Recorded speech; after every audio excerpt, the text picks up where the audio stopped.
여러분, 오늘 아침에 눈 뜨자마자 어떤 생각이 드셨나요? 아이고, 오늘은 뭐 하지? 또 하루가 지겹네 하며 한숨부터 나오셨나요?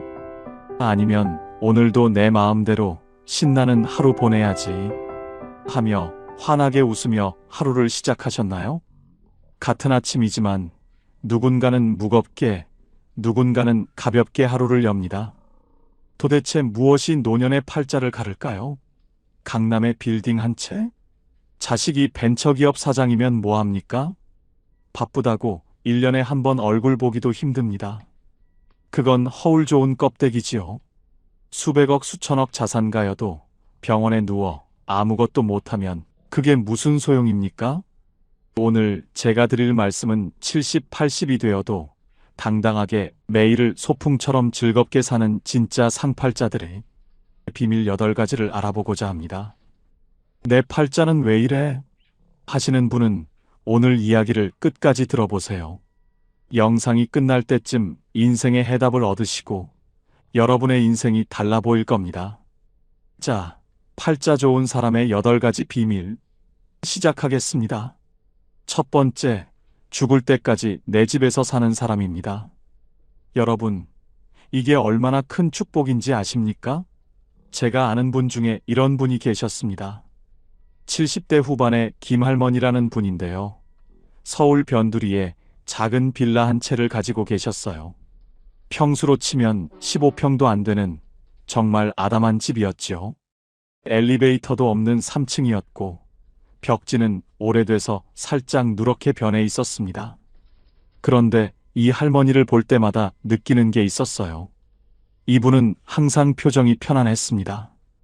자식들이 요양병원 가시라고 몇 번이나 권유했대요. 어머니, 이제 혼자 계시기 힘드시잖아요. 우리가 좋은 데 알아볼게요.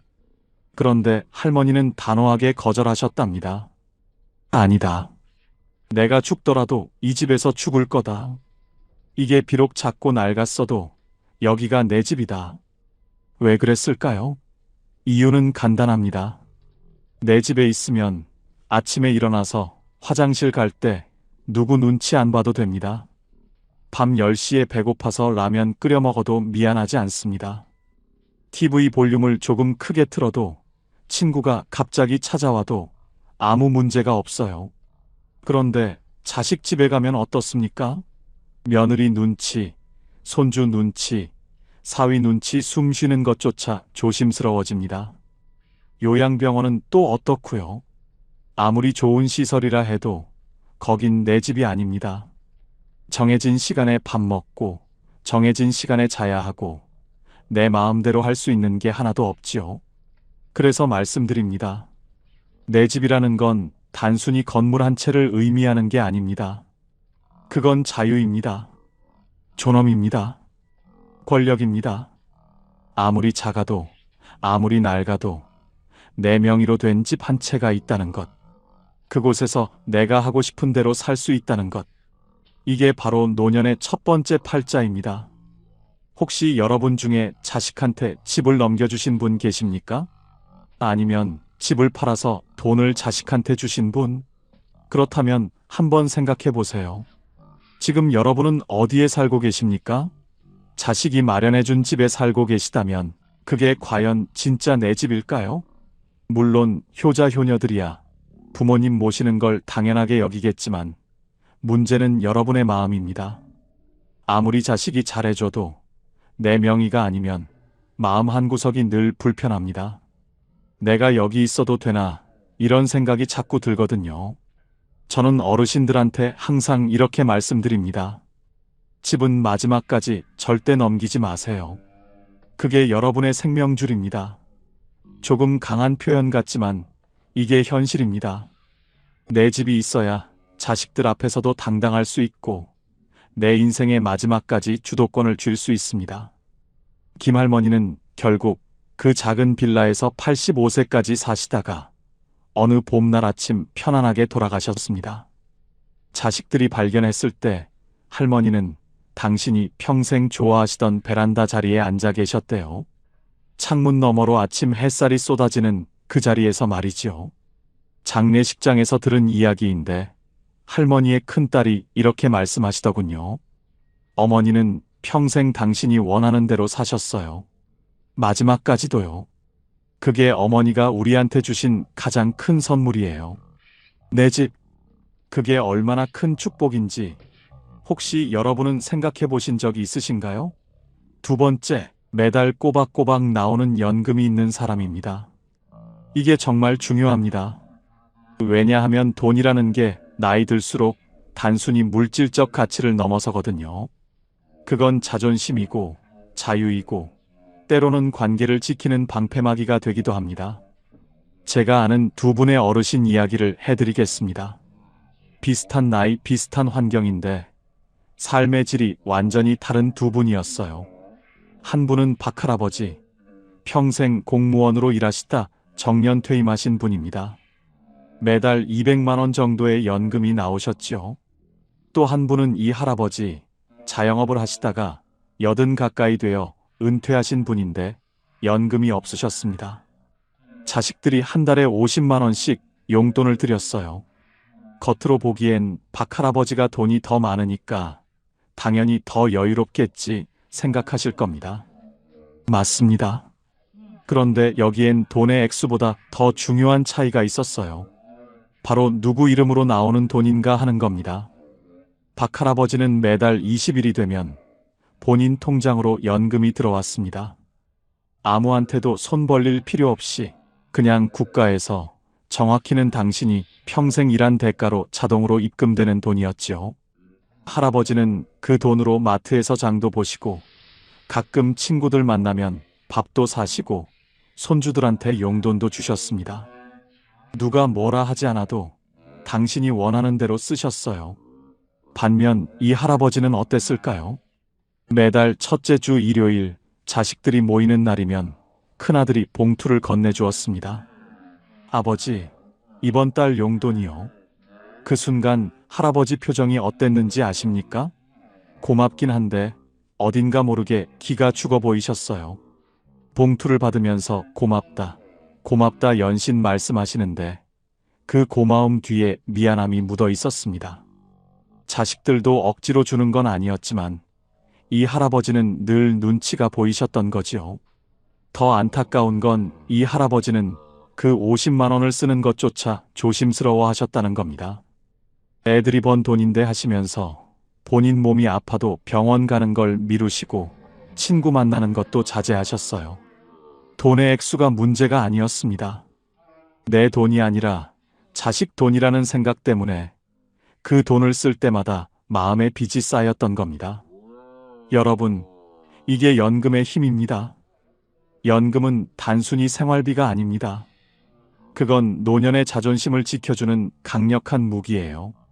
내 이름으로 나오는 돈이 있다는 것, 그래서 자식한테 손 안 벌려도 된다는 것, 이게 얼마나 큰 위안인지 모릅니다. 그래도 자식이 효자인데 뭐 어때요? 자식한테 받으면 되지. 이렇게 생각하실 수도 있습니다. 물론 그럴 수도 있지요. 하지만 말입니다. 아무리 효자라도 그 돈을 받을 때마다 부모 마음 한구석은 불편합니다. 사람이란 게 원래 그렇습니다. 베푸는 사람보다 받는 사람이 더 마음이 무겁거든요. 특히 나이 들면 자식한테 짐이 되고 싶지 않은 게 부모 마음 아니겠습니까? 그래서 제가 감히 말씀드립니다. 여러분이 지금 50대, 60대 초반이시라면 연금 준비를 꼭 하세요. 국민연금이든 개인연금이든 뭐든 상관없습니다. 중요한 건 매달 자동으로 나오는 돈을 만들어 놓는 겁니다. 그게 80대의 여러분을 지켜줄 겁니다. 그리고 이미 70대, 80대가 되신 분들, 혹시 지금 자식들한테 용돈 받고 계신가요? 그렇다면 자식들한테 너무 미안해하지 마세요. 여러분이 그 자식들 키우느라 얼마나 고생하셨습니까? 밤낮으로 일하고 끼니 걸으면서 학원비 댔고 아플 때도 참으면서 자식들 입혔고 먹였잖아요. 그러니 지금 받는 용돈은 빚을 받는 게 아니라 그저 당연한 되갚음일 뿐입니다. 하지만 그럼에도 불구하고 내 이름으로 나오는 돈이 있는 사람은 그렇지 않은 사람보다 마음이 훨씬 가볍습니다. 지갑이 두둑해야 마음도 두둑해지는 법이니까요. 세 번째, 혼자서도 기가 막히게 잘 노는 사람입니다. 혹시 여러분 주변에 이런 분 안 계십니까? 자식들은 멀리 살고, 배우자도 없고, 친구들도 이제 다들 몸이 불편해서 자주 못 만나는데, 그런데도 이상하게 심심해하지 않고 매일 뭔가 재미있게 사는 사람 말이에요. 제가 동네에서 만난 최할머니가 딱 그랬습니다. 올해 76세이신데 혼자 사세요. 남편은 10년 전에 돌아가셨고, 자식들은 하나는 미국, 하나는 부산에 살아서 1년에 명절 때나 볼까 말까 합니다. 그런데 이 할머니를 보면 외롭다는 느낌이 전혀 안 들어요. 오히려 늘 바빠 보이고 얼굴에 생기가 돌았어요. 어느 날 제가 궁금해서 물어봤습니다. 할머니, 혼자 사시는데 심심하지 않으세요? 그랬더니 할머니가 웃으시면서 이렇게 대답하셨어요. 심심할 틈이 어딨어? 아침에 일어나면 베란다 화분 물 주고, 그 다음에 유튜브로 요가 하나 따라하고, 점심 먹고 나면 피아노 연습하고, 저녁엔 드라마 보다가 책 읽다가 자면 하루가 금방 가더라고. 저는 그 말을 듣고 깜짝 놀랐습니다. 76세에 유튜브로 요가를 배우고 피아노를 독학으로 연습하신다니요.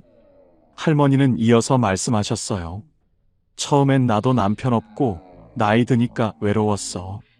그런데 자꾸 사람들 찾아다니고 전화하고 그러다 보니까 나만 힘들더라고. 다들 바쁘고 또 나이 들면 각자 사정이 있잖아. 그래서 생각했지. 차라리 혼자 즐길 수 있는 걸 찾자. 그게 답이었어. 여러분, 이게 정말 중요한 이야기입니다. 나이 들면 외로움이 찾아옵니다. 이건 누구도 피할 수 없는 현실이에요. 자식들은 자식들 인생이 있고, 친구들도 각자 사정이 있고, 배우자마저 먼저 가버리면 정말 혼자가 됩니다. 그런데 여기서 두 부류로 나뉩니다. 한 부류는 끊임없이 외부에서 즐거움을 구하는 사람들입니다. 자식한테 전화하고, 나 심심하다 하고, 친구들한테 매일 연락하고. 그런데 이게 문제가 뭐냐면 상대방이 내 기대만큼 반응해주지 않으면 실망하고 서운해지거든요. 내가 이렇게 외로운데 자식들은 왜 안 오나, 친구는 왜 연락 안 하나 하면서 마음에 상처만 쌓이게 됩니다. 또 한 부류는 혼자서도 즐거움을 만들어내는 사람들입니다. 최할머니처럼 말이지요. 이런 분들은 타인에게 행복을 구걸하지 않습니다. 본인이 스스로 즐거움의 원천이 되는 거예요. 텃밭 가꾸기, 그림 그리기, 악기 배우기, 독서, 글쓰기, 유튜브 보기, 뭐든 상관없습니다. 중요한 건 그 시간이 온전히 내 것이고 내가 주도하는 시간이라는 점입니다.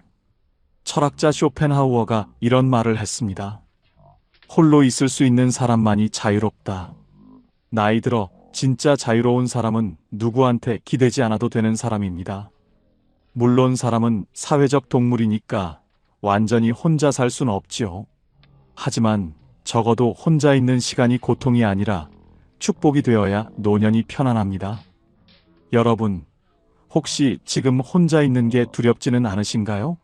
자식들이 안 오면 불안하고, 친구가 연락 안 하면 서운하고, TV만 켜놓고 하루 종일 멍하니 시간 보내고 계시진 않으신가요? 그렇다면 지금부터라도 찾아보세요. 내가 정말 좋아하는 게 뭔지, 시간 가는 줄 모르고 빠져드는 게 뭔지, 그게 바로 여러분의 노년을 지켜줄 무기가 될 겁니다. 혼자서도 기가 막히게 잘 노는 사람, 그런 사람은 외롭지 않습니다. 아니, 정확히 말하면 고독을 즐길 줄 압니다. 고독과 외로움은 다릅니다. 외로움은 고통이지만 고독은 선물이거든요. 네 번째, 돈 걱정 없이 두 다리 뻗고 잠드는 사람입니다. 여기서 오해하지 말아야 할 게 있습니다. 제가 말하는 건 수십억 자산가가 되라는 게 아니에요. 그저 분수에 맞게 쓸 돈이 준비되어 있으면 된다는 겁니다. 강 할아버지라는 분이 계셨습니다. 평생 중소기업에서 일하시다 은퇴하셨는데 재산이라고 해봐야 작은 아파트 한 채와 예금 몇 천만 원이 전부였어요. 자식들한테 물려줄 만한 큰 돈도 없고 해외여행 다닐 여유도 없었습니다. 하지만 이 할아버지는 늘 마음이 편안해 보이셨어요. 제가 어느 날 여쭤봤습니다. 할아버지, 노후 준비 잘하신 것 같아요. 그랬더니 할아버지가 이렇게 말씀하셨습니다. 잘하긴. 나 별로 가진 거 없어. 그냥 내일 먹을 쌀 걱정 안 하고 아프면 병원 갈 돈 있고 가끔 손주들 용돈 줄 수 있으면 그걸로 됐지 뭐. 욕심 안 내면 사는 게 별로 안 힘들더라고. 여러분, 이게 핵심입니다. 노후에 필요한 돈은 생각보다 많지 않습니다. 물론 병원비, 생활비, 여가비 이런 것들이 필요하긴 하지만 가장 중요한 건 마음의 안정이에요. 내일 당장 쌀이 떨어질까봐 조마조마하지 않고 갑자기 아파도 병원 갈 돈이 있다는 확신, 이게 노년의 평화를 만듭니다. 반대로 돈은 많은데 불안한 사람들도 있습니다. 제가 아는 한 할머니는 자식들한테 이미 재산을 다 물려주셨어요. 내가 죽으면 너희가 상속세 내느라 힘들까봐 하시면서 미리 증여하신 거지요. 그런데 문제가 뭐였는지 아십니까? 정작 본인 수중엔 돈이 별로 없게 된 겁니다. 자식들이 효자고 효녀니까 생활비는 대주지만 그래도 할머니는 늘 불안하셨어요. 내가 오래 살면 애들한테 짐이 되는 거 아닐까? 이런 걱정에 밤잠을 설치셨다고 합니다. 여기서 우리가 배울 교훈이 있습니다. 자식한테 재산을 물려주는 건 좋은데 본인 몫은 반드시 남겨놔야 한다는 겁니다.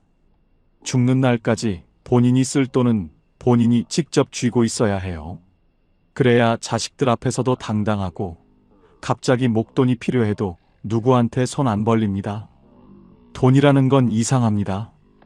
있으면 있는 대로 없으면 없는 대로 사는 게 인생인데 막상 노년이 되면 돈이 단순한 물질이 아니라 심리적 안전망이 되거든요. 통장에 찍힌 숫자가 많고 적음을 떠나서 나 지금 괜찮아. 당분간 걱정 없어. 이렇게 생각할 수 있느냐 없느냐가 삶의 질을 완전히 바꿔놓습니다. 그래서 말씀드립니다. 여러분이 지금 60대, 70대 초반이시라면 자식한테 미리 다 주지 마세요. 집도 그렇고 현금도 그렇고 최소한 본인이 90세, 100세까지 살 거 생각하고 넉넉하게 남겨두세요. 자식들이 아버지, 어머니, 증여하면 세금 절약돼요. 이렇게 말할 수도 있는데 절대 속지 마세요. 세금 아끼려다가 노년에 자존감 잃으면 그게 무슨 소용입니까? 강 할아버지는 지금도 그 작은 아파트에서 편안하게 사십니다. 자식들한테 물려준 건 없지만 자식들이 오히려 할아버지를 더 존중합니다. 왜냐하면 할아버지는 아직도 경제적으로 독립적이시거든요. 돈 달라고 안 하고 오히려 명절 때마다 용돈을 주시니까 자식들 입장에서도 부담 없고 편한 겁니다. 여러분, 돈 걱정 없이 두 다리 뻗고 잔다는 게 뭔지 아십니까? 밤에 누워서 내일 뭘 먹지? 병원비는 어떡하지? 자식한테 또 손 벌려야 하나? 이런 생각 안 하는 겁니다. 그냥 편안하게 눈 감고 오늘도 괜찮았어. 내일도 괜찮을 거야. 이렇게 생각하며 잠드는 겁니다. 5번째, 내 몸이 내 말을 잘 듣는 사람입니다. 이게 정말 중요합니다. 아무리 돈이 많아도 아무리 자식이 잘나도 내 몸을 내가 제어할 수 없으면 행복하기 어렵습니다. 조 할아버지라는 분이 계셨어요. 젊었을 때 사업을 크게 하셔서 재산이 꽤 많으셨습니다. 서울에 아파트도 여러 채 있고 자식들도 다 잘 컸어요. 그런데 70대 중반에 중풍이 오셨습니다. 왼쪽 몸이 마비되면서 걷지도 못하고 말도 어눌해지셨어요. 자식들이 좋은 요양병원에 모시고 간병인도 붙여드렸지만 할아버지 표정은 늘 어두웠습니다. 어느 날 제가 병문안을 갔더니 할아버지가 눈물을 글썽이시면서 이렇게 말씀하시더군요. 말이 잘 안 나오셔서 한참을 애쓰셨는데 간신히 이렇게 말씀하셨습니다. 돈이 소용없더라. 화장실도 혼자 못 가는데. 그 말을 듣고 저는 가슴이 먹먹했습니다. 평생 돈 벌느라 고생하시고 자식들 잘 키우시고 이제 편하게 사실 나이인데 정작 본인 몸을 본인이 컨트롤할 수 없으니 모든 게 무의미해진 겁니다. 반대로 윤 할머니는 어떠셨는지 말씀드리겠습니다. 올해 82세이신데 재산은 별로 없으세요. 작은 전셋집에서 혼자 사시는데 이 할머니는 매일 아침 30분씩 산책을 하십니다. 무릎도 좀 안 좋고 허리도 가끔 아프시지만 그래도 지팡이 짚고 천천히 동네 한 바퀴 도시는 겁니다. 그리고 집에 와서 혼자 밥 해 드시고 청소하시고 빨래하시고 모든 걸 혼자 하세요. 제가 물어봤습니다. 할머니, 힘드시지 않으세요? 할머니가 웃으시면서 말씀하셨어요. 힘들긴 한데 그래도 내 몸이 내 말을 들으니까 다행이지. 요새 내 또래들 보면 다들 누워 지내거나 휠체어 타고 다니는데 나는 비록 느려도 내 발로 걷잖아. 그게 얼마나 큰 행운인지 몰라. 여러분, 이게 노년의 진실입니다. 건강이 전부는 아니지만 건강 없이는 아무것도 의미가 없습니다. 아무리 좋은 집에 살아도 침대에서 못 일어나면 무슨 소용이고 아무리 맛있는 음식이 있어도 씹지 못하면 무슨 의미가 있겠습니까? 아무리 자식들이 효자라 해도 본인이 화장실도 혼자 못 가면 얼마나 서럽고 창피하겠습니까? 그래서 지금부터라도 여러분 몸을 아끼셔야 합니다. 젊었을 때는 몸이 튼튼해서 조금 무리해도 금방 회복되지만 나이 들면 한번 망가진 몸은 다시 돌이키기 힘듭니다. 무릎이 아프면 무리하지 말고 허리가 안 좋으면 쉬고 당뇨가 있으면 음식 조절하고 고혈압이 있으면 약 꼬박꼬박 챙겨 드시고 나 이제 늙었는데 뭐 건강관리를 해? 이렇게 포기하시는 분들이 계시는데 절대 그러지 마세요. 70대도 80대도 지금부터 관리하면 달라집니다. 물론 젊었을 때처럼 팔팔하게 되진 않겠지만 적어도 내가 하고 싶은 걸 내 몸으로 할 수 있는 상태는 유지할 수 있습니다. 윤 할머니는 82세에도 본인이 먹고 싶은 반찬을 직접 만들어 드시고 청소하시고 빨래하시고 산책도 하십니다. 물론 예전처럼 빠르게 못 하시고 중간중간 쉬면서 하시지만 그래도 본인이 직접 하신다는 게 중요합니다. 그게 자존감을 지켜줍니다. 나 아직 쓸모 있어. 아직 할 수 있어. 이런 생각이 노년을 버티게 해주는 힘이거든요. 내 몸이 내 말을 잘 듣는 사람. 비록 여기저기 쑤시고 아파도 그래도 내가 원하는 대로 움직일 수 있다면 그것만으로도 엄청난 축복입니다. 6번째, 부탁하지 않아도 되는 사람입니다. 나이 들수록 가장 서러운 순간이 언제인지 아십니까? 바로 누군가에게 뭔가를 부탁해야 할 때입니다. 장할머니라는 분이 계셨습니다. 혼자 사시는데 어느 날 은행에 가셔야 할 일이 있으셨대요. 요새는 은행도 다 인터넷으로 하고 ATM 기계로 하라고 하는데 할머니는 그런 거 잘 모르시거든요. 그래서 딸한테 전화하셨습니다. 애야, 미안한데 내일 시간 좀 내서 은행 좀 같이 가줄 수 있니? 딸은 당연히 그럼요. 엄마하고 흔쾌히 대답했지만 할머니는 전화 끊고 나서 한숨을 쉬셨대요. 애도 바쁜데 자꾸 이런 거 부탁하면 귀찮아 하겠지. 여러분, 이게 노년의 현실입니다. 나이 들면 혼자 하기 어려운 일들이 생깁니다. 스마트폰 사용법도 어렵고 인터넷 뱅킹도 어렵고 관공서 서류 작성하는 것도 복잡하고 그럴 때마다 자식이나 지인에게 부탁해야 하는데 그게 입이 안 떨어지는 겁니다. 자존심도 상하고 미안하기도 하고 또 거절당할까봐 두렵기도 하고 그런데 말입니다. 어떤 분들은 부탁을 거의 안 합니다. 왜냐하면 미리미리 준비를 해놨거든요. 예를 들어 요즘 시대에 맞춰서 스마트폰 사용법을 조금씩이라도 배워놓은 분들, 인터넷 뱅킹을 천천히라도 혼자 할 수 있는 분들, 혹은 동사무소 가서 서류 작성할 때 직원한테 물어보면서라도 혼자 처리할 수 있는 분들, 이런 분들은 자식들한테 연락하는 빈도가 훨씬 적습니다. 나이 들었는데 무슨 스마트폰을 배워하시는 분들 계시는데 천만의 말씀입니다. 지금이라도 배우세요. 완벽하게 못해도 됩니다. 그냥 기본적인 것만이라도 하시면 됩니다. 전화 걸기, 문자 보내기, 사진 찍기, 유튜브 보기, 은행 앱에서 잔액 확인하기. 이 정도만 하셔도 자식한테 부탁할 일이 절반으로 줍니다. 그리고 또 하나 중요한 게 있습니다. 병원 갈 때예요. 나이 들면 병원 갈 일이 많아지는데 그때마다 자식한테 병원 같이 가자 하면 자식들도 부담스럽습니다. 물론 큰 수술이나 중요한 진료는 당연히 함께 가야겠지만 단순히 약 타러 가거나 정기검진 받으러 갈 때는 혼자 가실 수 있으면 좋습니다. 택시 타고 병원 가서 진료받고 약 타고 다시 집에 오는 거. 이게 가능하면 자식들도 훨씬 마음 편하고 본인도 당당합니다. 물론 모든 걸 혼자 다 하라는 게 아닙니다. 도움이 정말 필요할 땐 당연히 부탁하셔야지요. 하지만 부탁을 최소화할 수 있는 능력, 그게 노년의 자존감을 지켜줍니다. 나 아직 혼자 할 수 있어. 아직 쓸모 있어. 이런 생각이 우리를 젊게 만들거든요.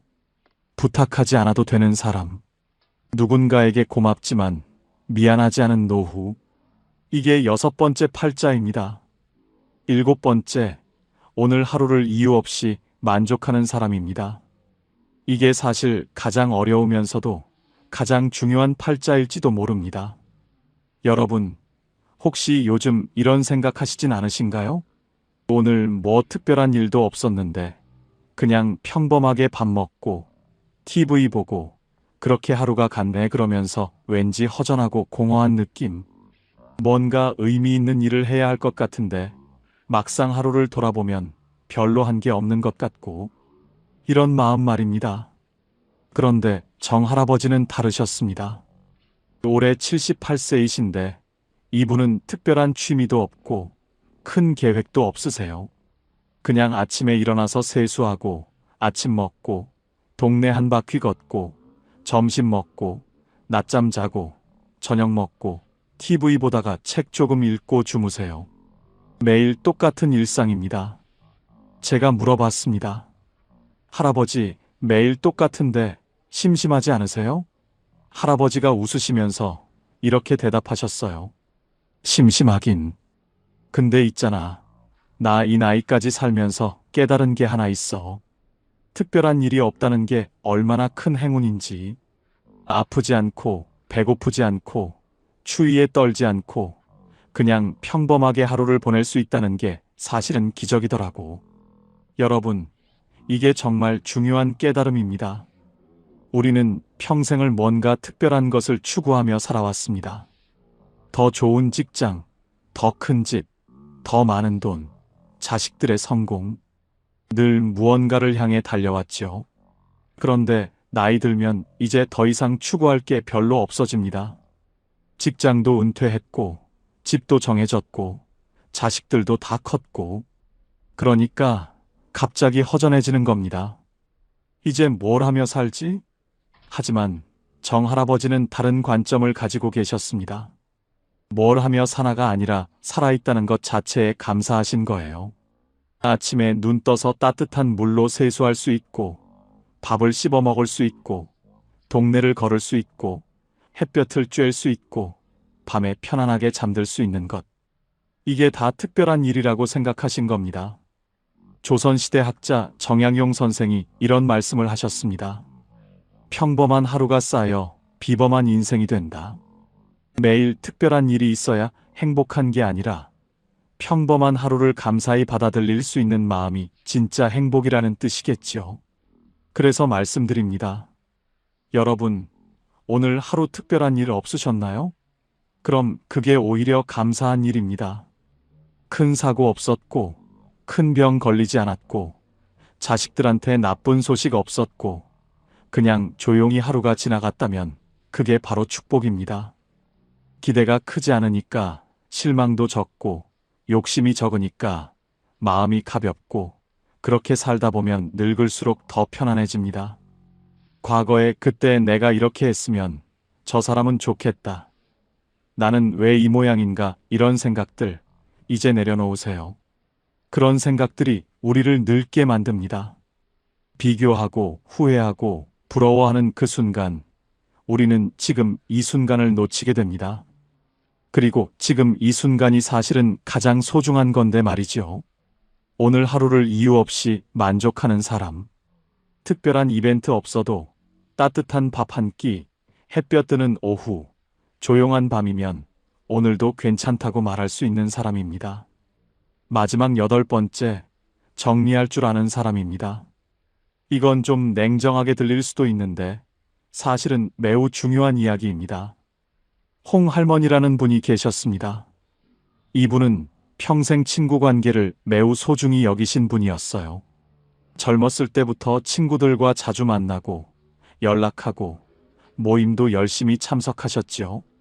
그런데 70대 중반이 되면서 할머니는 점점 피곤해지기 시작하셨습니다. 왜냐하면 친구들 중에 몇 분은 할머니를 만날 때마다 자기 자식 자랑만 하시고 또 몇 분은 늘 부정적인 이야기만 하셨거든요. 우리 며느리가 얼마나 못됐는지 아냐? 요새 세상 정말 살기 힘들어. 나 요즘 이것저것 다 아파서 죽을 것 같아. 만날 때마다 이런 이야기만 듣다 보니 할머니는 친구 만나고 나면 오히려 기분이 안 좋아졌습니다. 어느 날 할머니가 결심을 하셨습니다.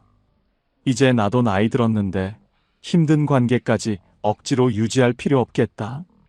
그래서 조용히 서서히 연락을 줄이기 시작하셨어요. 먼저 전화 안 하고 모임 참석도 빼기 시작하고 처음엔 좀 미안하고 불안하셨대요. 내가 너무 이기적인 건가? 친구들이 서운해하면 어떡하지? 그런데 시간이 지나니까 오히려 마음이 편해지더랍니다. 지금 할머니는 진짜 편한 친구 2~3명하고만 연락하며 지내십니다. 만나면 서로 기분 좋아지고 웃음이 나오고 헤어질 때 아쉬운 그런 친구들이요. 할머니가 말씀하시더군요. 나이 들수록 사람은 많을수록 좋은 게 아니더라. 편한 사람만 남아야 해. 외로움보다 더 사람을 늙게 만드는 건 억지 관계에서 오는 피로야. 여러분, 이게 정말 현명한 말씀입니다. 우리는 어렸을 때부터 친구는 많을수록 좋다. 인간관계가 중요하다 이런 말을 들으며 자랐습니다. 물론 틀린 말은 아니에요.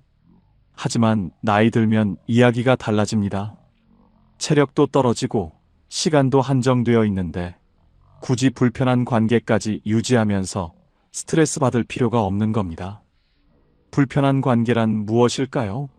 만나고 나면 기분이 안 좋아지는 사람, 늘 나한테 뭔가를 요구하는 사람, 내 이야기는 안 듣고 자기 이야기만 하는 사람, 나를 깎아내리거나 비교하는 사람. 이런 사람들은 과감히 정리하셔야 합니다. 나이 들어서까지 그런 사람들한테 에너지 쏟을 여유가 없습니다. 그래도 오랜 친구인데 어떻게 그렇게 하냐 하실 수도 있습니다. 물론 오랜 인연이 소중하긴 하지요. 하지만 여러분, 오래 안다고 해서 꼭 좋은 관계는 아닙니다. 오히려 오래된 관계일수록 서로 습관적으로 상처 주고받는 경우도 많거든요. 그런 관계라면 정리하는 게 서로에게 좋을 수도 있습니다. 그렇다고 싸우거나 절교 선언할 필요는 없습니다. 그냥 조용히 연락을 줄이면 됩니다. 먼저 전화 안 하고 모임 참석 안 하고 그렇게 자연스럽게 멀어지면 됩니다. 처음엔 미안하고 불안할 수 있는데 조금 지나면 이게 편하구나 하는 걸 느끼실 겁니다. 그리고 중요한 건 사람을 정리한다고 해서 외로워지는 게 아니라는 겁니다. 오히려 정리하고 나면 진짜 소중한 사람들이 보입니다. 만나면 편하고 웃음이 나오고 서로 힘이 되는 그런 사람들 말이죠. 그런 사람 한두 명만 있어도 노년은 외롭지 않습니다. 연락이 줄어도 불안하지 않은 사람, 혼자여도 초조하지 않은 사람, 불편한 관계는 조용히 내려놓을 줄 아는 사람. 이런 사람은 이미 팔자를 다 타고난 사람입니다. 자, 여러분. 지금까지 나이 들어 세상에서 가장 팔자 좋은 사람의 8가지 특징에 대해 말씀드렸습니다. 다시 한번 정리해 볼까요? 첫째, 죽을 때까지 내 집에서 사는 사람. 둘째, 매달 꼬박꼬박 나오는 연금이 있는 사람. 셋째, 혼자서도 기가 막히게 잘 노는 사람. 넷째, 돈 걱정 없이 2다리 뻗고 잠드는 사람. 다섯째, 내 몸이 내 말을 잘 듣는 사람. 여섯째, 부탁하지 않아도 되는 사람. 일곱째, 오늘 하루를 이유 없이 만족하는 사람. 여덟째, 사람을 정리할 줄 아는 사람. 혹시 여러분은 이 중에서 몇 가지나 가지고 계신가요? 8개 다 가지고 계시다면 축하드립니다. 여러분은 이미 최고의 팔자를 타고난 분입니다. 4개나 5개 정도 가지고 계시다면 그것도 충분히 훌륭합니다. 완벽한 사람은 없으니까요. 그리고 만약 하나도 없다고 느끼신다면 걱정하지 마세요. 지금부터라도 하나씩 만들어 가시면 됩니다. 중요한 건 말입니다.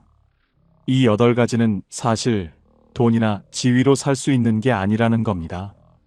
이건 태도이고 선택이고 마음가짐입니다. 내 집에서 산다는 건 결국 독립적으로 살겠다는 의지고, 연금이 있다는 건 미리 준비했다는 거고, 혼자 잘 논다는 건 스스로를 사랑한다는 거고, 돈 걱정 없이 잔다는 건 분수를 안다는 거고, 몸이 말을 듣는다는 건 평소에 관리했다는 거고, 부탁 안 한다는 건 자립심이 있다는 거고, 하루에 만족한다는 건 감사할 줄 안다는 거고, 사람을 정리한다는 건 용기가 있다는 겁니다. 결국 이 모든 건 나를 존중하고 나를 지키는 삶으로 귀결됩니다. 나이 들수록 남한테 기대지 않고 남과 비교하지 않고 내 방식대로 당당하게 사는 것.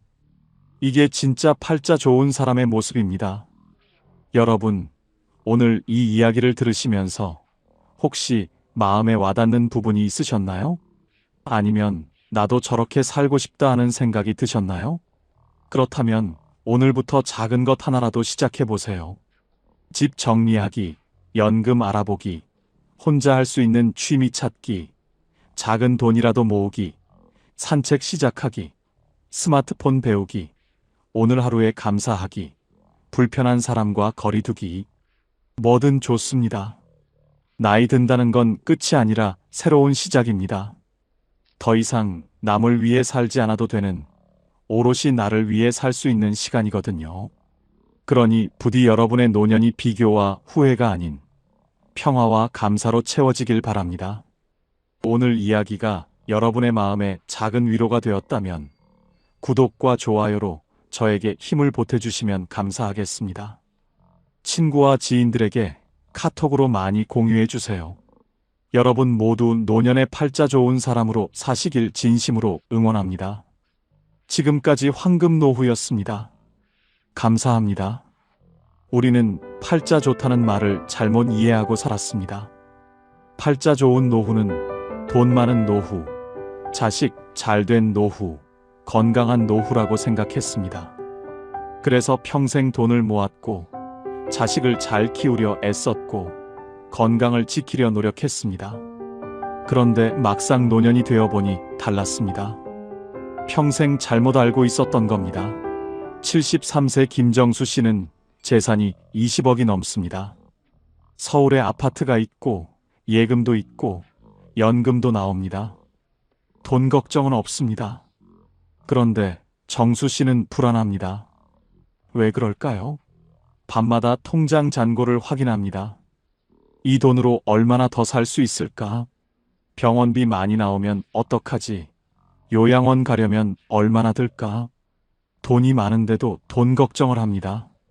자식들이 자기 재산을 노리는 것 같아서 의심하고 사기당할까봐 사람도 못 만나고 돈 쓰는 것도 아깝고 돈은 많은데 불행합니다. 정수 씨는 제게 말했습니다. 돈이 많으면 행복할 줄 알았는데 돈이 많아도 불안하더라고요. 69세 박미숙 씨는 자식이 잘 됐습니다. 아들은 대기업 임원, 딸은 의사입니다.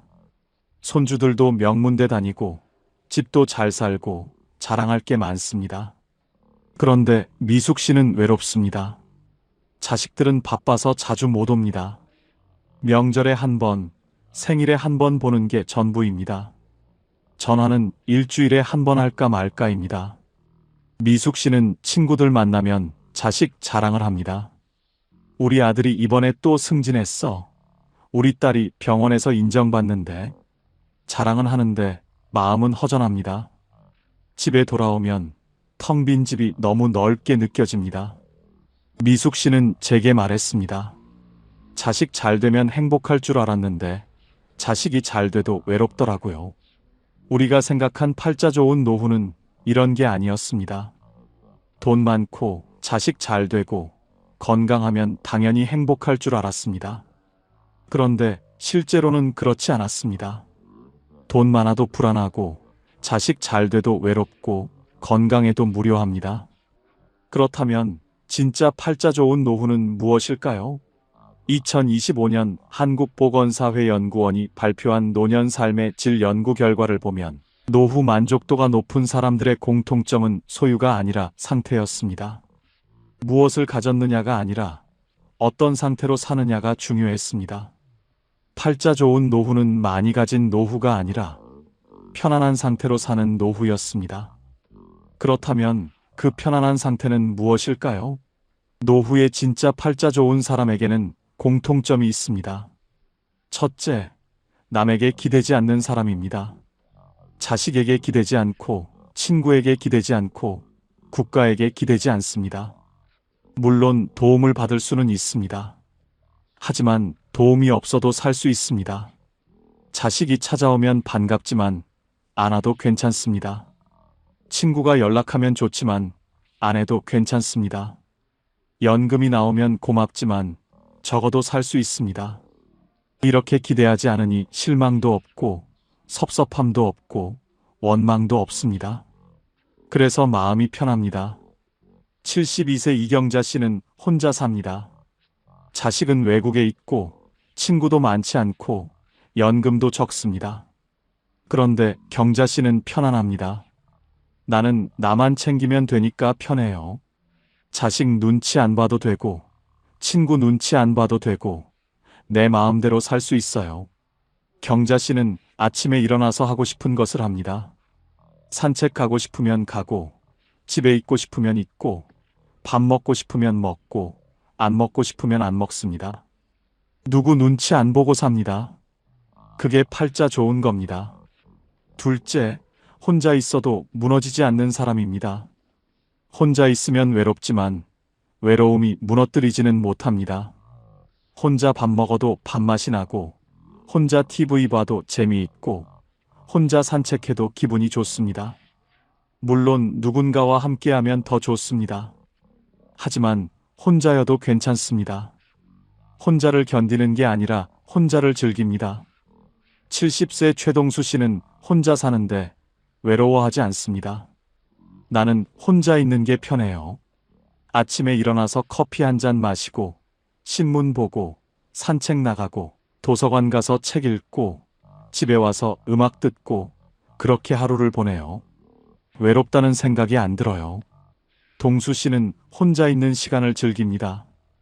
누군가 필요해서 만나는 게 아니라 만나고 싶어서 만납니다. 그래서 관계가 가볍고 부담이 없고 편합니다. 그게 팔자 좋은 겁니다. 셋째, 하루를 스스로 채울 줄 아는 사람입니다. 아침에 일어나서 오늘 뭐 하지가 아니라 오늘 이거 해야지 하고 생각합니다. 거창한 계획이 아니라 작은 일상입니다. 산책 나가기, 책 읽기, 친구 만나기, 요리하기, 청소하기, 이런 작은 것들로 하루를 채웁니다. 누가 시키지 않아도 스스로 합니다. 누가 함께하지 않아도 혼자 합니다. 그렇게 하루를 채우다 보면 하루가 금방 지나갑니다. 저녁이 되면 오늘도 잘 보냈네 하고 만족합니다. 68세 윤정혜 씨는 매일 아침 계획을 세웁니다. 오늘은 산책 가고 도서관 가고 점심은 김치찌개 끓여 먹고 오후에는 드라마 보고 저녁에는 친구한테 전화하고 이렇게 하루를 계획합니다. 거창하지 않습니다. 그냥 일상입니다. 그런데 이렇게 계획하고 실천하다 보면 하루가 의미 있어집니다. 정혜 씨는 저녁에 일기를 씁니다. 오늘 산책하면서 꽃 봤다. 도서관에서 좋은 책 읽었다. 친구랑 통화했다 이렇게 적습니다. 작은 것들이지만 적고 보면 하루가 알찹니다. 그게 팔자 좋은 겁니다. 조선시대 실학자 정약용 선생은 유배지에서 18년을 보냈습니다. 가족과 떨어져 혼자 지냈습니다. 외롭고 힘들었을 겁니다. 그런데 정약용 선생은 무너지지 않았습니다. 매일 아침 일어나서 책을 읽고 글을 쓰고 제자를 가르치고 산책을 했습니다. 하루하루를 스스로 채웠습니다. 그렇게 18년을 보내고 나서 500권이 넘는 책을 남겼습니다. 정약용 선생은 이런 말씀을 하셨습니다. 하루를 헛되이 보내지 말라. 오늘을 사는 사람이 내일을 얻는다. 팔자는 타고나는 게 아니라 선택되는 겁니다. 매일 아침 일어나서 오늘을 어떻게 살지 선택하는 것, 그게 팔자를 만듭니다. 그렇다면 구체적으로 노후에 팔자 좋은 사람의 조건은 무엇일까요? 화려하지 않지만 살아보면 가장 중요한 기준들이 있습니다. 첫째, 내 집이 있습니다. 크지 않아도 됩니다. 허름해도 됩니다. 하지만 내 집입니다. 누구 눈치 안 보고 살 수 있는 공간입니다. 아침에 일어나서 거실에 나가도 되고 안 나가도 됩니다. 밥을 먹어도 되고 안 먹어도 됩니다. 청소를 해도 되고 안 해도 됩니다. 내 마음대로입니다. 월세로 사는 노인은 불안합니다. 언제까지 여기 살 수 있을까? 집주인이 나가라고 하면 어디로 가지? 이런 걱정을 합니다. 자식 집에 사는 노인도 불편합니다. 거실에 나가려다가 며느리 눈치 보고 냉장고 열려다가 사위 눈치 보고 방에만 있습니다. 하지만 내 집이 있으면 자유롭습니다. 그게 팔자 좋은 겁니다. 둘째, 빚이 없습니다. 돈이 많지 않아도 됩니다. 하지만 빚은 없습니다. 갚아야 할 돈이 없으니 마음이 편합니다. 매달 이자 걱정 안 해도 되고 독촉 전화 받을 일도 없고 밤에 편하게 잠을 잡니다. 빚이 있는 노인은 잠을 못 잡니다. 밤마다 계산기를 두드립니다. 이자가 얼마지? 원금은 언제 갚지? 죽기 전에 갚을 수 있을까? 걱정이 끝이 없습니다. 하지만 빚이 없으면 편합니다. 적게 살아도 내 것이니까 편합니다. 그게 팔자 좋은 겁니다. 셋째, 고정 수입이 있습니다. 크지 않아도 됩니다. 하지만 매달 일정하게 들어옵니다. 연금이든 임대 수입이든 이자 수입이든 뭐든 매달 들어오는 돈이 있습니다. 이 돈으로 관리비 내고 밥 사 먹고 병원 가고 그렇게 살 수 있습니다. 고정 수입이 없는 노인은 불안합니다. 이번 달은 어떻게 살지? 다음 달은 어떻게 하지? 걱정이 끝이 없습니다. 하지만 고정 수입이 있으면 편합니다. 적어도 계획을 세울 수 있습니다. 그게 팔자 좋은 겁니다. 넷째, 몸이 아직 내 말을 듣습니다. 건강하지 않아도 됩니다. 여기저기 아픈 데가 있어도 됩니다. 하지만 내가 움직이고 싶으면 움직일 수 있습니다. 화장실 혼자 갈 수 있고 밥 혼자 먹을 수 있고 옷 혼자 입을 수 있습니다. 완전히 건강하지 않아도 기본적인 것은 혼자 할 수 있습니다. 누워있는 노인은 불행합니다. 화장실 가려면 누군가 도와줘야 하고 밥 먹으려면 떠먹여줘야 하고 옷 입으려면 입혀줘야 합니다. 자존심이 상합니다. 하지만 혼자 움직일 수 있으면 자유롭습니다. 그게 팔자 좋은 겁니다. 다섯째, 교통이 편합니다. 집 근처에 버스 정류장이 있고 지하철역이 있고 마트가 있고 병원이 있습니다. 걸어서 갈 수 있는 거리에 다 있습니다. 외진 곳에 사는 노인은 불편합니다. 장 보러 가려면 택시 타야 하고 병원 가려면 자식 차 얻어 타야 하고 나갈 때마다 눈치 봅니다. 하지만 교통이 편하면 자유롭습니다. 버스 타고 어디든 갈 수 있습니다. 그게 팔자 좋은 겁니다. 여섯째, 혼자 밥을 먹을 수 있습니다. 누군가 차려주지 않아도 됩니다. 혼자 라면 끓여 먹고, 밥 해 먹고, 김치 꺼내 먹습니다. 맛있지 않아도 됩니다. 거창하지 않아도 됩니다. 하지만 혼자 해 먹을 수 있습니다. 혼자 못 해 먹는 노인은 의존적입니다. 누군가 해줘야 밥을 먹습니다. 자식이 안 오면 굶고 도우미가 안 오면 굶습니다. 하지만 혼자 해 먹을 수 있으면 자유롭습니다. 그게 팔자 좋은 겁니다. 일곱째, 내일 할 일이 있습니다. 거창한 일이 아닙니다. 내일 도서관 가야지, 내일 친구 만나야지, 내일 청소해야지, 이런 작은 일입니다. 하지만 내일 할 일이 있으니 내일이 기다려집니다. 할 일 없는 노인은 무료합니다. 내일도 그냥 집에 있겠지. 내일도 TV만 보겠지. 내일이 안 기다려집니다. 하지만 할 일이 있으면 내일이 기다려집니다. 그게 팔자 좋은 겁니다. 여덟째, 통장에 비상금이 있습니다. 많지 않아도 됩니다. 1,000만 원 정도면 됩니다. 갑자기 돈 쓸 일이 생겨도 당황하지 않습니다. 이가 아파서 치과 가야 하면 가고, 안경이 망가져서 새로 맞춰야 하면 맞추고, 보일러가 고장나서 고쳐야 하면 고칩니다. 비상금 없는 노인은 불안합니다. 갑자기 돈 쓸 일이 생기면 자식한테 손 벌려야 합니다. 하지만 비상금이 있으면 편합니다. 그게 팔자 좋은 겁니다. 아홉째, 마음 편한 사람이 한 명 있습니다. 자식이든 친구든 이웃이든 한 명이면 됩니다.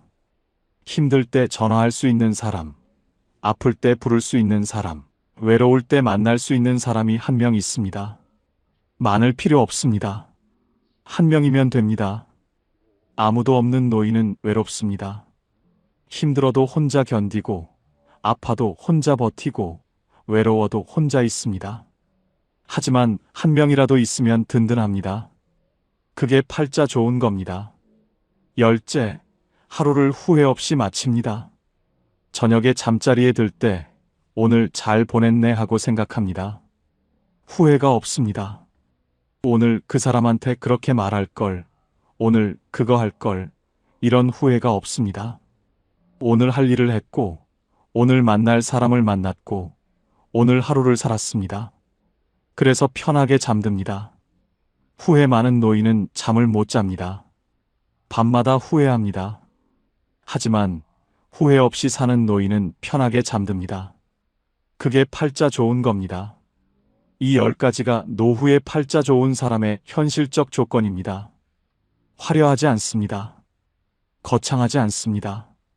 하지만 살아보니 가장 중요한 것들입니다.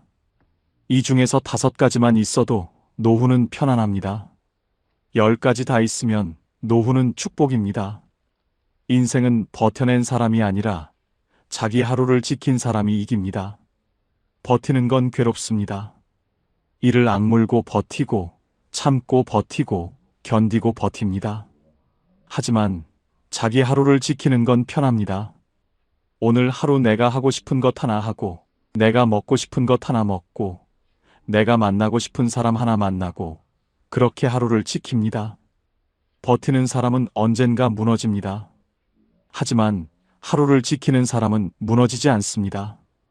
오늘 하루를 지켰으니 내일도 지킬 수 있습니다. 그렇게 하루하루 지키다 보면 1년이 되고 10년이 됩니다.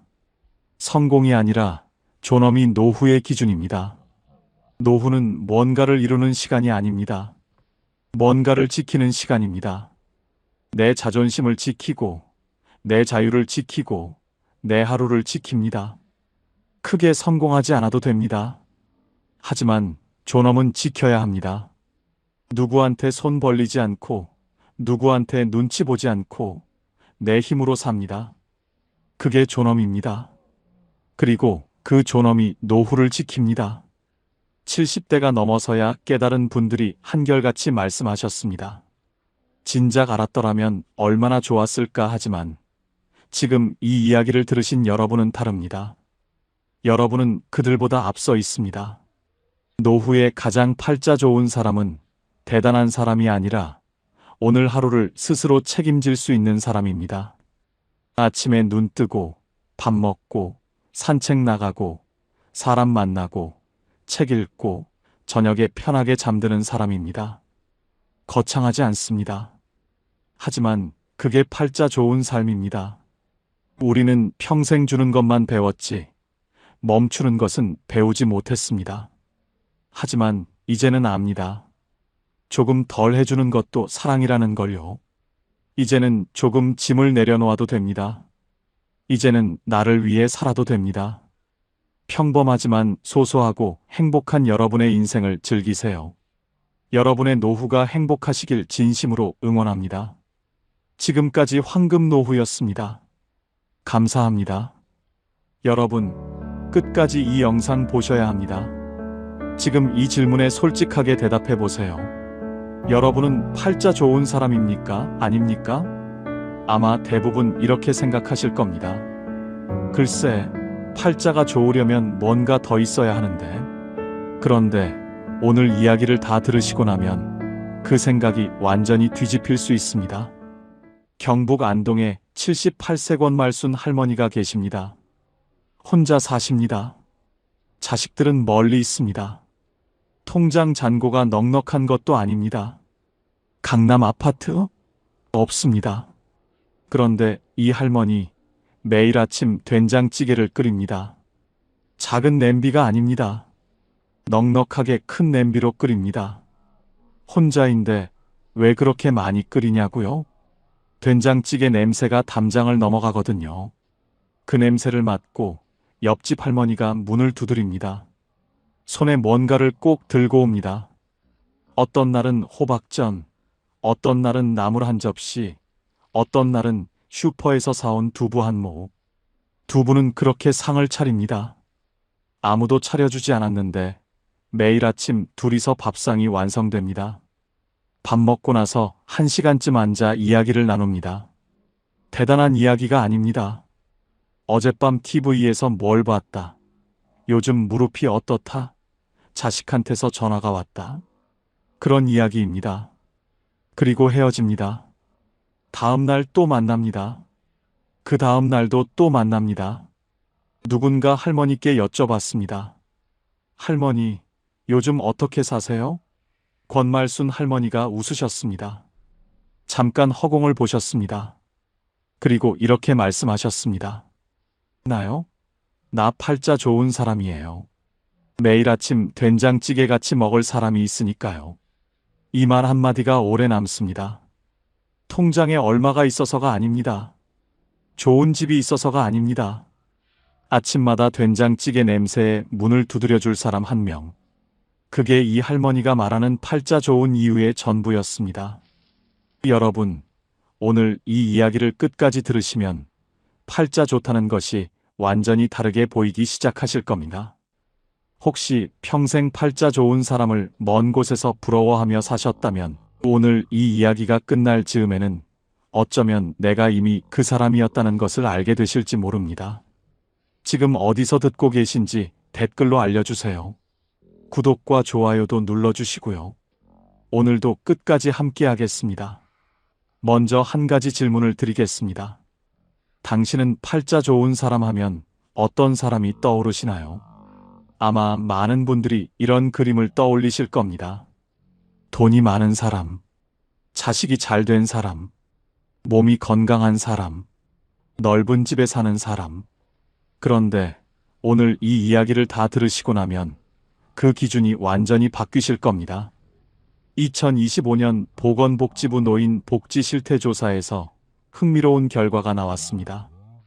65세 이상 어르신 중 스스로 행복하다고 응답한 분들의 공통점을 분석했더니 자산 규모나 자녀의 성공 여부보다 훨씬 강하게 행복과 연결된 요소가 따로 있었습니다. 하루에 한 번 이상 누군가와 대화하는 것, 매일 기다리는 것이 한 가지 이상 있는 것, 자신이 누군가에게 필요한 존재라고 느끼는 것.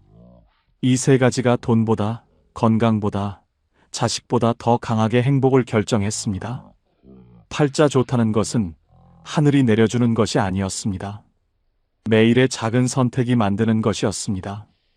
그 선택을 하는 사람이 팔자 좋은 사람입니다. 첫 번째 이야기를 들려드리겠습니다. 충남 홍성에 사시는 75세 박금년 할머니입니다. 이 할머니는 동네에서 유명한 사람입니다. 특별한 이유 때문은 아닙니다. 이 할머니를 만나고 나면 기분이 좋아지기 때문입니다. 왜 기분이 좋아질까요? 이 할머니는 사람을 만나면 반드시 한 가지를 찾아냅니다. 그 사람의 좋은 것 하나를. 슈퍼 사장님을 만나면 사장님, 오늘 진열 참 예쁘게 해놨네요 하고 말합니다. 병원 간호사를 만나면 아가씨, 목소리가 참 따뜻하네요 하고 말합니다. 경로당에서 처음 본 어르신에게는 어머, 그 옷 색깔이 참 잘 어울리시네요 하고 말합니다. 빈말이 아닙니다. 진심입니다. 이 할머니는 사람을 볼 때 좋은 것을 찾는 습관이 있습니다. 오래전부터 그렇게 살았습니다. 그 결과가 어떻게 됐을까요? 이 할머니가 어디를 가든 사람들이 반깁니다. 슈퍼 사장님은 이 할머니가 오면 과일 하나를 더 얹어줍니다. 병원 간호사는 이 할머니 차례가 오면 조금 더 친절합니다. 경로당에서는 이 할머니 옆자리가 먼저 찹니다. 박금년 할머니는 이렇게 말씀하십니다. 내가 팔자가 좋은 게 아니에요. 팔자를 좋게 만든 거예요. 좋은 것을 먼저 말해주면 좋은 것이 나한테 돌아와요. 그게 전부예요. 팔자는 타고나는 것이 아니라 만드는 것입니다. 박금년 할머니가 그것을 몸으로 보여주고 있습니다. 여러분, 오늘 만나는 사람에게 좋은 것 하나만 찾아보시겠어요? 그 한마디가 당신의 팔자를 조금씩 바꾸기 시작할 겁니다. 두 번째 이야기입니다. 전남 여수에 사시는 79세 이분선 할머니입니다. 이 할머니는 혼자 사십니다. 자식은 서울에 있고 남편은 7년 전에 먼저 떠났습니다. 주변에서 보면 딱한 상황이에요.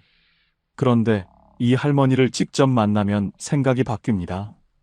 이 할머니의 하루를 한번 따라가 보겠습니다. 아침 6시 반, 할머니는 눈을 뜹니다. 제일 먼저 창문을 엽니다.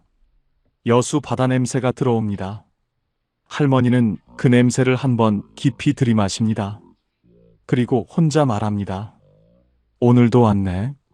바다 냄새를 맡는 그 30초가 하루의 시작입니다. 아침을 먹고 나면 마당에 나가 화단을 들여다봅니다. 무슨 꽃이 폈나, 어제보다 얼마나 자랐나. 그 관찰이 10분을 채웁니다. 오전에는 동네 어르신 돌봄 센터에서 하는 손뜨개 모임에 나갑니다. 일주일에 2번입니다. 거기서 만든 목도리를 복지관에 기부합니다. 오후에는 좋아하는 라디오를 틀어놓고 집안일을 합니다. 저녁을 먹고 나면 서울에 있는 딸에게 문자를 보냅니다.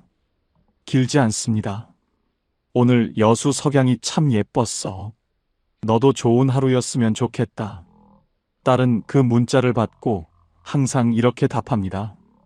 엄마, 오늘도 수고했어. 사랑해. 그 짧은 문자 교환이 이분선 할머니의 하루를 닫아줍니다. 이 할머니는 이렇게 말씀하십니다. 나 팔자 좋아요.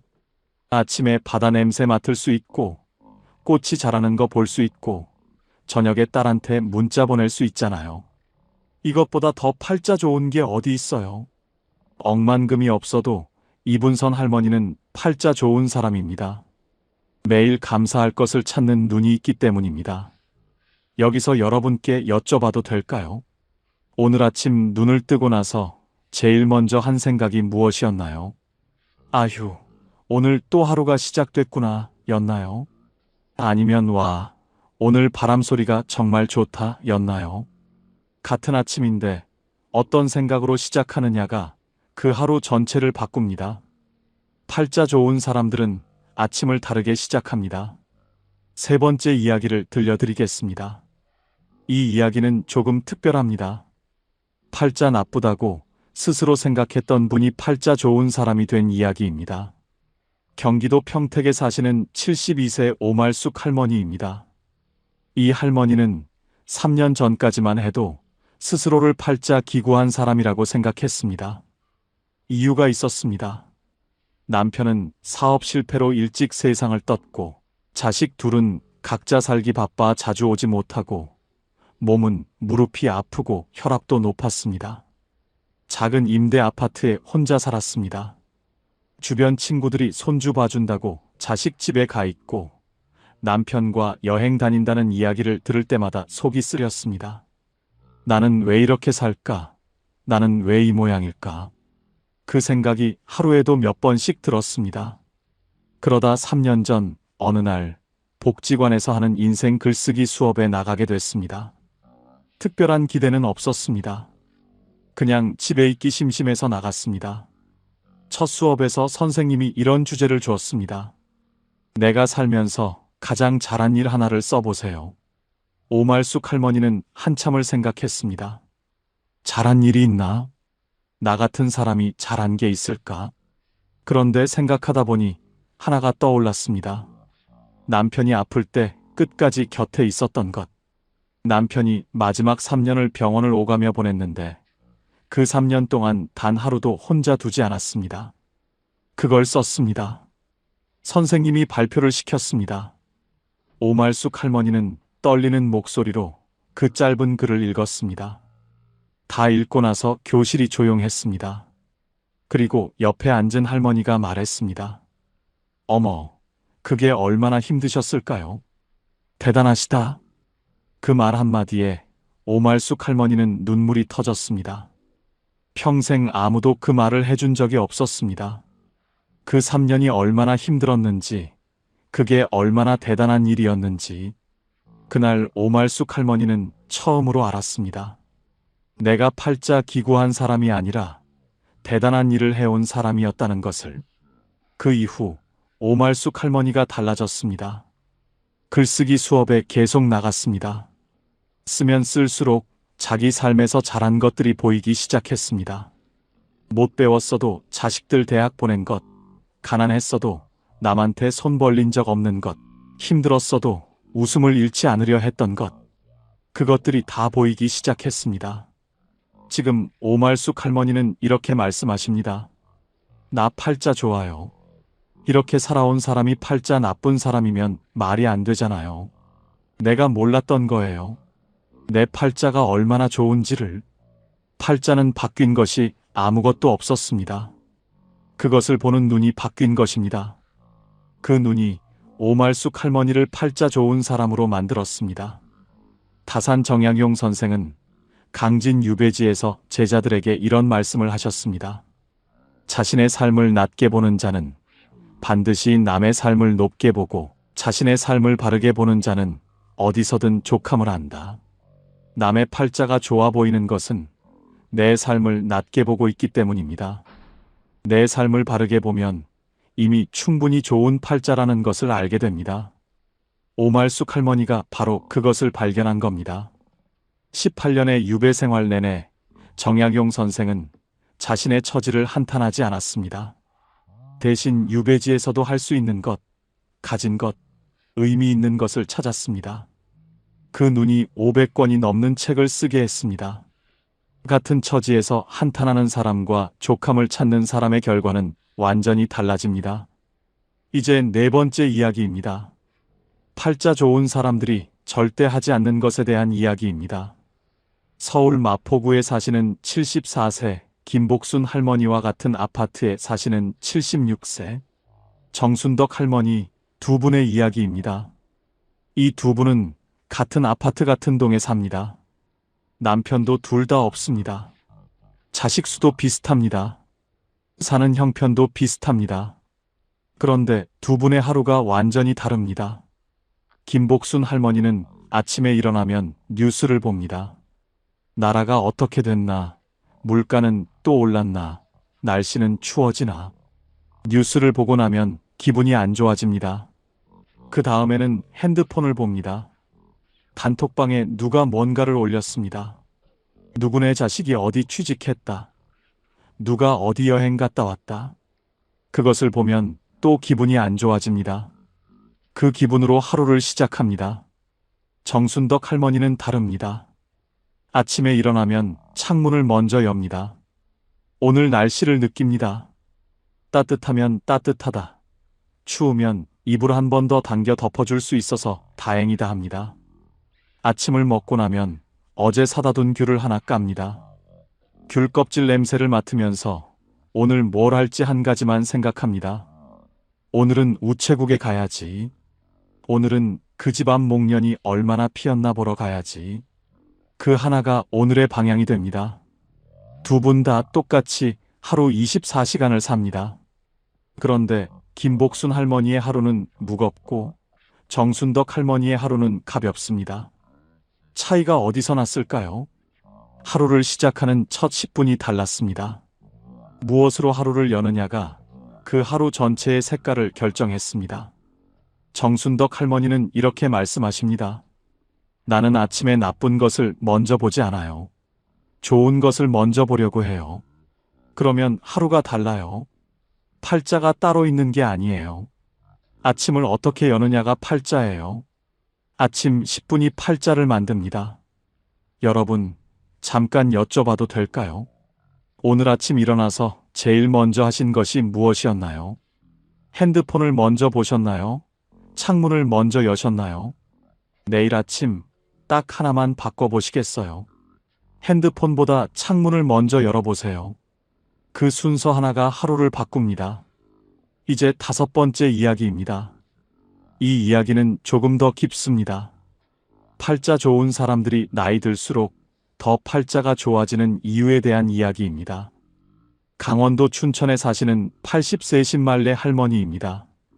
이 할머니는 동네 사람들이 모두 아는 분입니다. 80이 넘으셨는데 이 동네에서 제일 바쁜 어르신이기 때문입니다. 어떻게 바쁘냐고요? 이 할머니는 주 2회 복지관에서 하는 치매 예방 프로그램에 나갑니다. 나가서 본인이 프로그램을 받는 것뿐만 아니라 처음 온 어르신들에게 어떻게 하는지 옆에서 도와줍니다. 그리고 한 달에 한 번 독거노인 가정을 방문해서 말벗을 해드립니다. 자신도 혼자 사는 분인데 더 혼자인 분들을 챙깁니다. 신말레 할머니한테 물었습니다. 할머니, 피곤하지 않으세요? 80이 넘으셨는데. 그분이 웃으면서 대답했습니다. 피곤한 것보다 가지 않을 때 더 힘들어요. 집에 있으면 내 걱정만 하게 돼요. 나가면 남 걱정을 하게 되는데 남 걱정이 훨씬 가볍거든요. 남 걱정이 내 걱정보다 가볍다. 그 말이 정확합니다. 내 걱정은 해결책이 잘 안 보이지만 남 걱정은 내가 뭔가를 해줄 수 있습니다. 뭔가를 해줄 수 있을 때 사람은 살아있음을 느낍니다. 신말레 할머니는 80이 넘어서도 살아있음을 느끼고 있습니다. 그게 이 할머니의 팔자입니다. 2025년 보건복지부 연구에서도 이것이 숫자로 확인됩니다. 70세 이상 어르신 중 자원봉사나 이웃, 돌봄 활동에 참여하는 분들의 주관적 행복도가 그렇지 않은 분들보다 평균 41% 높았습니다. 주는 것이 받는 것보다 행복하다는 것이 통계로도 증명됐습니다. 팔자 좋은 사람들은 나이 들수록 더 줍니다. 더 주니까 더 받습니다. 더 받으니까 팔자가 더 좋아집니다. 그 선순환이 신말레 할머니의 팔자를 만들고 있습니다. 쇼펜하우어는 이런 말을 남겼습니다. 우리가 행복하지 못한 것은 가진 것이 적어서가 아니라 가진 것을 충분히 나누지 않아서다. 나눌 때 비로소 우리는 자신이 얼마나 풍요로운지 깨닫는다. 신말레 할머니가 바로 이것을 살고 있습니다. 나눌 때 자신이 풍요롭다는 것을 느끼는 것. 그것이 80이 넘은 할머니를 이 동네에서 제일 바쁜 사람으로 만든 이유입니다. 당신도 지금 나눌 수 있는 것이 있습니다. 돈이 아니어도 됩니다. 시간, 말 한마디, 미소 하나. 그것들이 이미 충분한 나눔입니다. 6번째 이야기를 들려드리겠습니다. 이 이야기는 많은 분들이 공감하실 겁니다. 자식 문제입니다. 팔자 좋은 어르신들은 자식을 대하는 방식이 다릅니다. 경남 진주에 사시는 77세 최봉순 할머니와 같은 동네 78세 윤말자 할머니 두 분의 이야기입니다. 두 분 다 자식이 셋입니다. 그런데 두 분의 자식 이야기가 완전히 다릅니다. 윤말자 할머니는 자식 이야기만 나오면 한숨이 먼저 납니다. 큰애는 바빠서 전화도 잘 안 하고, 작은애는 살림이 빡빡해서 용돈도 못 주고, 막내는 명절에 와도 금방 가버린다는 겁니다. 자식들이 기대에 못 미칩니다. 그 아쉬움이 항상 마음 한쪽에 있습니다. 최봉순 할머니는 다릅니다. 이분도 자식 셋이 똑같이 바쁩니다. 그런데 이 할머니는 자식 이야기를 이렇게 합니다. 우리 큰애가 요즘 얼마나 바쁜지 알아요? 그래도 어떻게든 전화를 해요. 기특해요. 작은애가 살림이 빠듯한데도 명절에 뭐라도 사들고 와요. 마음이 갸륵해요. 막내가 금방 가도 왔다 갔다는 게 어딘데요. 바쁜 거 알면서. 같은 상황인데 해석이 완전히 다릅니다. 윤말자 할머니는 자식이 한 것에서 못한 것만 봅니다. 최봉순 할머니는 자식이 한 것에서 잘한 것만 봅니다. 그 차이가 두 분의 하루를 완전히 다르게 만듭니다. 최봉순 할머니는 자식 이야기를 하면 얼굴이 환해집니다. 윤말자 할머니는 자식 이야기를 하면 얼굴이 흐려집니다. 최봉순 할머니는 이렇게 말씀하십니다. 자식한테 기대가 크면 실망도 커요. 나는 자식한테 기대를 낮췄더니 고마운 게 많이 보여요. 그러니까 자식이 고맙고 자식도 나한테 더 잘하더라고요. 신기하죠? 기대를 낮추면 감사가 보입니다. 감사가 보이면 관계가 좋아집니다.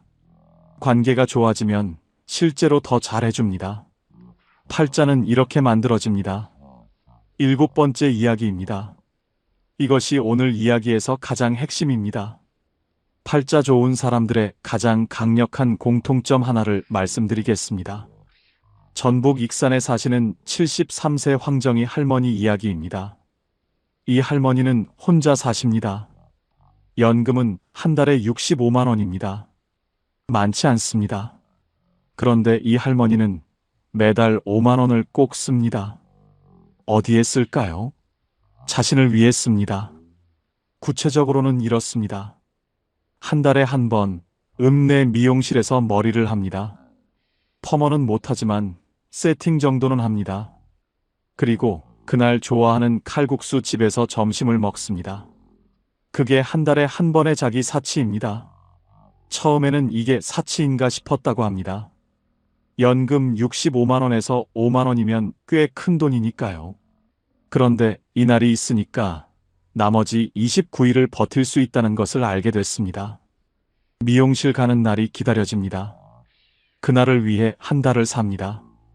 황정희 할머니는 이렇게 말씀하십니다. 한 달에 한 번 머리하고 칼국수 먹는 날이 있어서 나 팔자 좋은 사람이에요.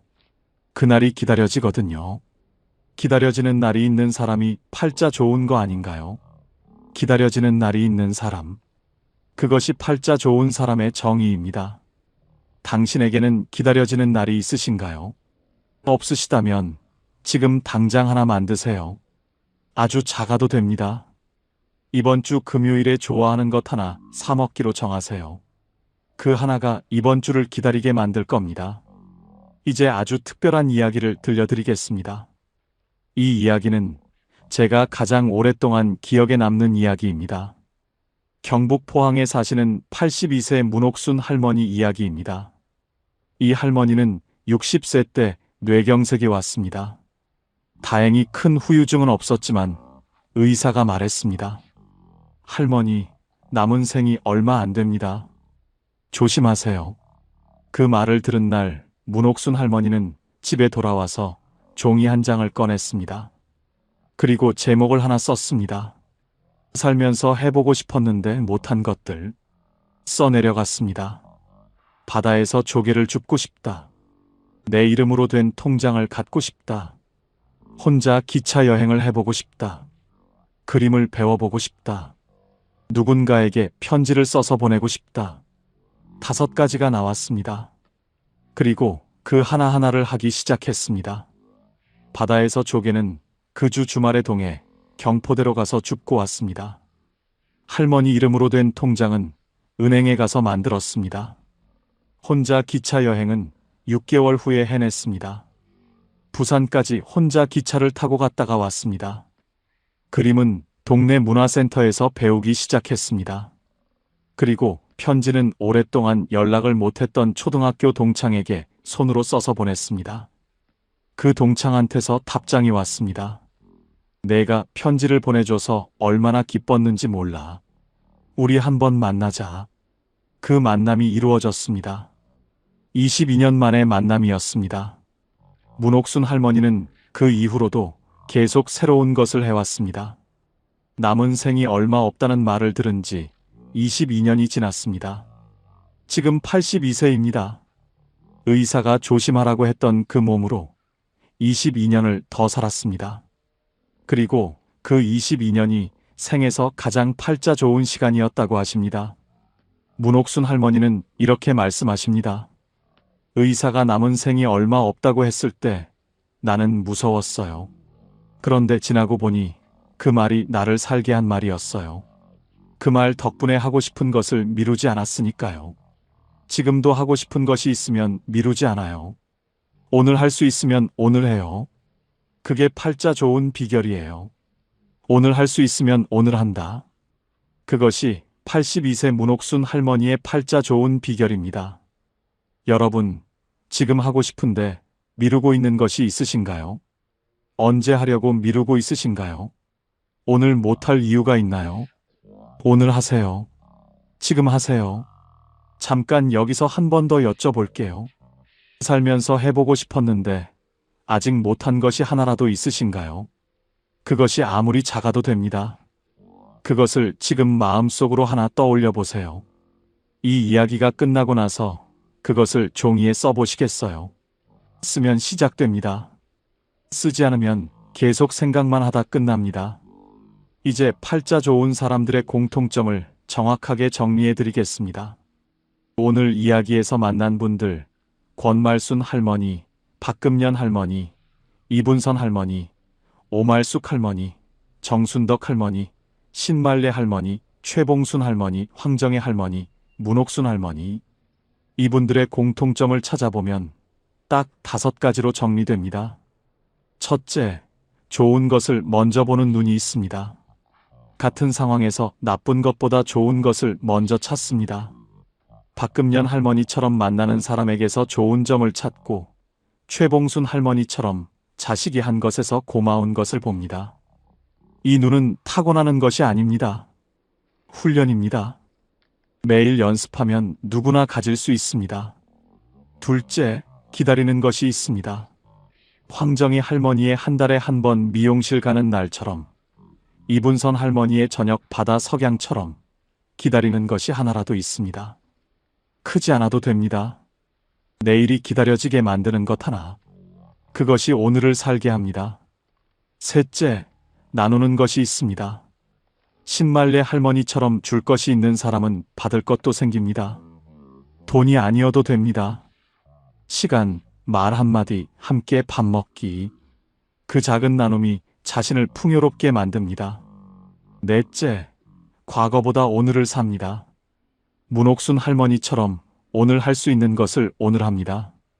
과거의 억울함, 지나간 아쉬움에 발이 묶여 있지 않습니다. 지나간 것은 지나간 것입니다. 오늘이 남아 있습니다. 다섯째, 자신을 위한 시간이 있습니다. 오말숙 할머니가 글쓰기 수업에서 자신의 삶을 다시 본 것처럼, 이분선 할머니가 아침마다 바다 냄새를 맡는 것처럼 자신을 위한 시간이 하루에 단 10분이라도 있습니다. 그 시간이 자신이 소중한 사람이라는 것을 느끼게 해줍니다. 이 5가지를 보시면서 어떤 생각이 드세요? 나는 하나도 해당이 안 된다고 느끼세요? 아니면 이건 나도 하고 있는데 하는 것이 하나라도 있으세요? 하나라도 있다면 당신은 이미 팔자 좋은 사람입니다. 하나도 없다면 지금부터 하나씩 시작하면 됩니다. 마지막 이야기를 드리겠습니다. 가장 눈물 나는 이야기입니다. 대전 서구에 사시는 84세 조문숙 할머니 이야기입니다. 이 할머니는 평생 팔자 기구하다는 소리를 들었습니다. 남편이 일찍 세상을 떠나셨고 자식 셋을 혼자 키웠고 고생이 많았습니다. 주변에서 다들 그렇게 말했습니다. 문숙이 팔자 참 기구하다. 조문숙 할머니도 그렇게 생각했습니다. 그런데 80세 생일날 자식 셋이 모였습니다. 큰딸이 케이크에 촛불을 꽂았습니다. 80개를 다 꽂지는 못하고 8개만 꽂았습니다. 불을 끄려는데 작은 아들이 말했습니다. 엄마, 불 끄기 전에 내가 한마디 해도 돼? 그리고 말했습니다. 엄마, 나 살면서 엄마한테 고맙다는 말을 제대로 한 적이 없어서요. 엄마가 우리 셋을 혼자 키우면서 얼마나 고생하셨는지 어렸을 때는 몰랐는데 이제 알아요. 엄마가 없었으면 우리 셋이 이렇게 살 수 없었어요. 엄마 고마워요. 엄마 덕분에 살아요. 막내딸이 울었습니다. 큰딸도 울었습니다. 조문숙 할머니는 울면서 촛불을 껐습니다. 그리고 그 순간 생각했습니다. 평생 팔자 기구하다고 살았는데, 그런데 지금 이 순간 이 세 사람이 내 앞에 있다. 이 사람들이 내 자식이다. 이게 팔자 기구한 것인가? 이게 팔자 좋은 것 아닌가? 그날 이후 조문숙 할머니는 달라졌습니다. 팔자 기구하다는 생각이 사라졌습니다. 84세인 지금 이 할머니는 이렇게 말씀하십니다. 80년을 팔자 기구하다고 살았는데 80세 생일날 알았어요. 내가 팔자 좋은 사람이었다는 것을. 자식 셋이 저렇게 자랐으니 평생 몰랐어요. 팔자가 바뀐 게 아니에요. 내가 눈이 뜬 거예요. 80년 만에 눈이 뜬 겁니다. 여러분도 부디 오늘 눈을 뜨시길 바랍니다. 80년을 기다리지 마시고 오늘 뜨시길 바랍니다. 당신의 팔자가 얼마나 좋은지를 오늘 아시길 바랍니다. 이야기를 마무리하겠습니다. 오늘 처음에 드린 질문으로 돌아가겠습니다. 팔자 좋은 사람이 어떤 사람인지 이제 아시겠나요? 강남 아파트 있는 사람이 아니었습니다. 자식이 대기업 다니는 사람이 아니었습니다. 된장찌개 나눌 사람이 있는 사람이었습니다. 좋은 것을 먼저 보는 눈이 있는 사람이었습니다.